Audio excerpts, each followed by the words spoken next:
Well, hey, you guys. Welcome back to another Tomes of Terror. So, anybody that comes to any of our live streams or anything like that will know that we have had a very long time friend of the 13 O'Clock podcast, and her name is Oracle of the Mundane.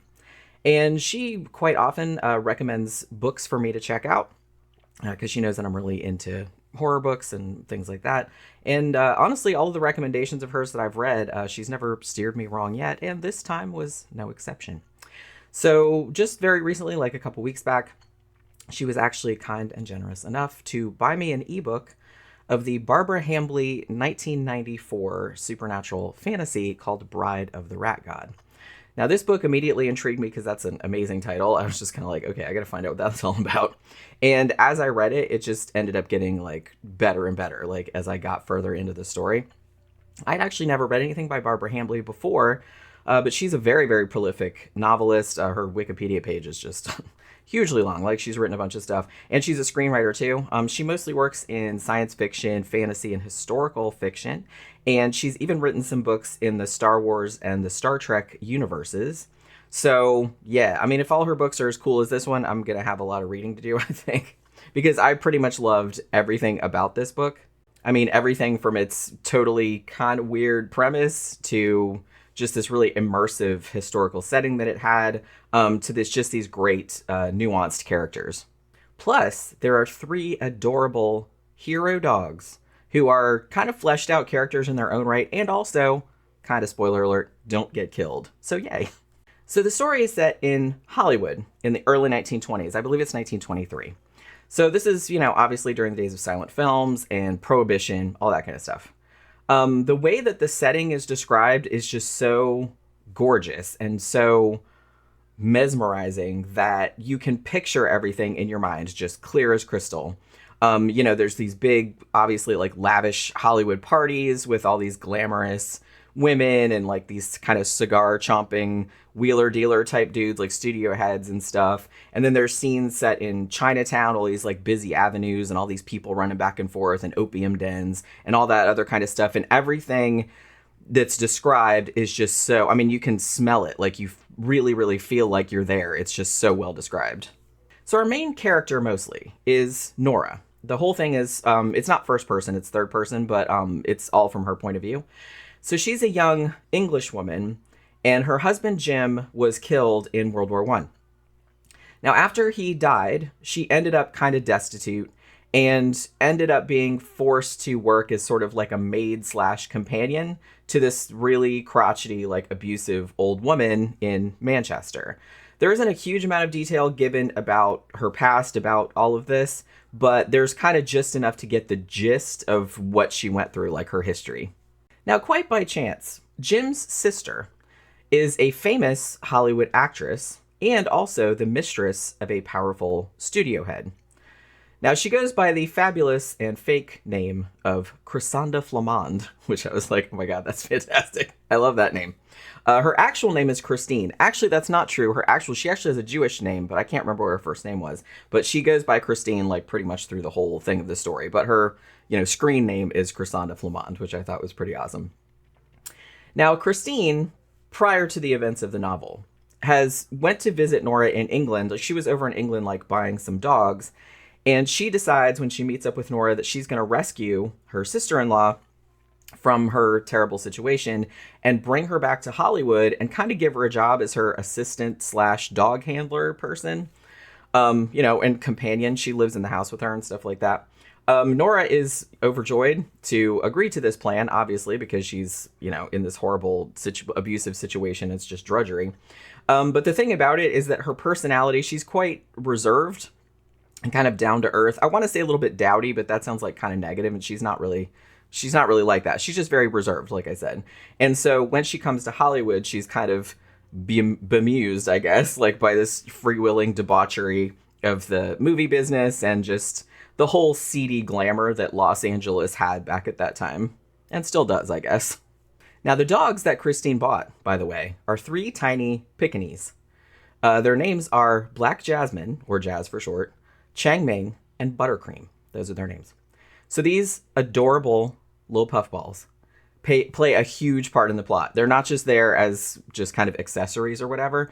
Every single scene featuring them is utterly delightful. They each have their own like little distinct personalities, and you can tell that the author, Barbara Hambly, because I read in the end like her bio and stuff, she actually has 4 Pekingese of her own.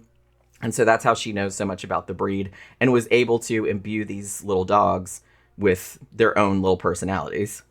So at the very beginning of the story, there's kind of like a cold open, I guess you would call it in a movie.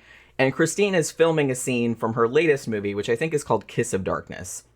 Now, it's pretty much common knowledge that Christine can't really act her way out of a paper bag, but she doesn't really seem to care. And she's beautiful, she's charming, and she's also sleeping with the head honcho at the studio. He's the one that's, making her a star or whatever. So everyone's kind of good-natured about it and sort of lets it slide, you know what I mean?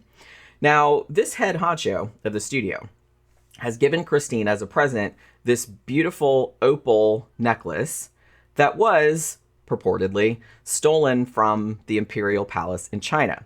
So Christine is crazy about all things Chinese, which, that's very historically accurate to the time period. There was a massive, Chinese design trend in fashion, home decor, things like that in the 1920s.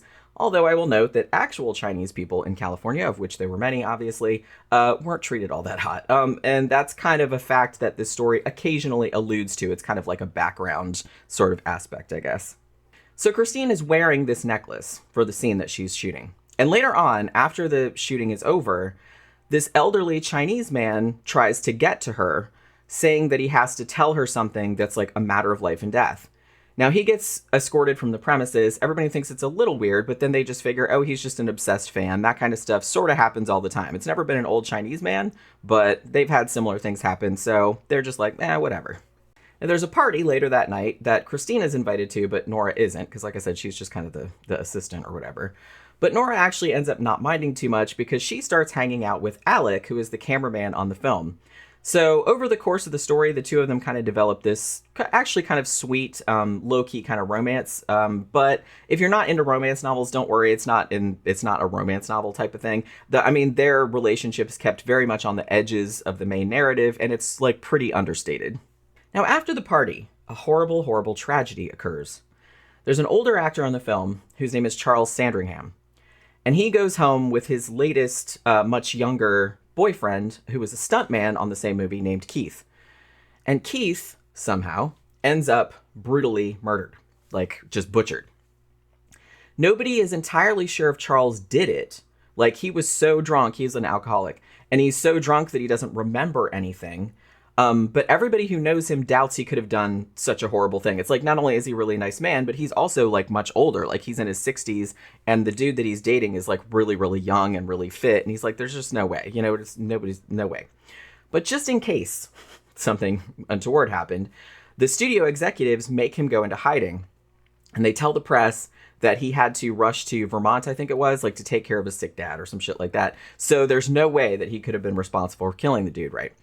The studio executives, I will note, also go to the crime scene before the cops get called to get rid of any incriminating evidence. That is also historically accurate. I've written about a couple old Hollywood murder cases where this did occur. Big studios would do that kind of shit all the time. If one of their stars was involved in some kind of illegal or morally questionable behavior, the studio executives would absolutely, they kind of had an understanding with the cops where they would go and clean shit up a little bit before the cops got there. And that is what happened in this situation too. Now, hours later, before she even finds out about the murder, I think, Nora gets woken up at Christine's house by the 3 little dogs going nuts, acting like there's somebody or something outside. They go into protective mode, right? And then the next day, she sees this really weird, set of marks on the side of the house. And it almost looks like something really big was, clawing or chewing on the outside of the building. Now, her and Christine, kind of on the down low, actually go to Charles Sandringham's house because they kind of want to check out the murder scene because that's how they do. And they see the same marks on the outside of his house, too. Now, the Chinese man from earlier, who had tried to tell Christine, that it was a matter of life and death or whatever, and then got escorted off. His name, you find out later, is Sean Ko. And he turns up at Christine's house too, and he actually seems like a really nice dude. And he warns that Christine is in terrible, terrible danger. Now, Christine doesn't really believe him at first, as you probably wouldn't, but she actually likes him enough to give him a job, kind of as a groundskeeper type situation, and she lets him live in this little house on her property. Now, meanwhile, Nora is starting to have very disturbing nightmares about a young girl wearing Christine's opal necklace who seems like maybe she's in the middle of this weird ritual and like maybe she's going to be sacrificed.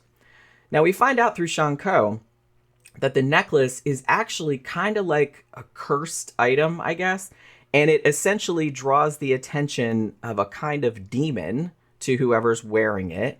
And obviously the characters all think this is ridiculous at first, but as time goes on and events get weirder and weirder, they're kind of forced to contend with the fact that this ancient black magic is absolutely real and is threatening all of their lives, and a bunch of like really, really horrific shit happens like as the story goes forward.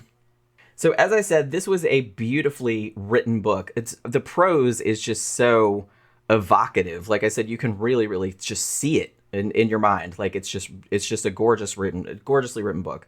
And it has like so much vivid period detail that you literally feel like you're there. Like I said, it's crazy. Like you literally feel like you're in the 1920s. I really, really liked all the characters as well, especially Christine, who I liked her a lot because she had a great arc. She kind of started out at first, or you kind of perceive her at first, as kind of your stereotypical, 1920s ingenue. She comes across as kind of like self-absorbed, kind of airheaded, like a big drama queen. Like she's super over the top and, oh my God, and all this kind of stuff, and like carrying her little doggies around and everything. But as the tale goes on, she kind of reveals just layers and layers of just this kind of complexity and strength and intelligence. And I really, really liked that reveal, like as her character got more complicated, like as time went on.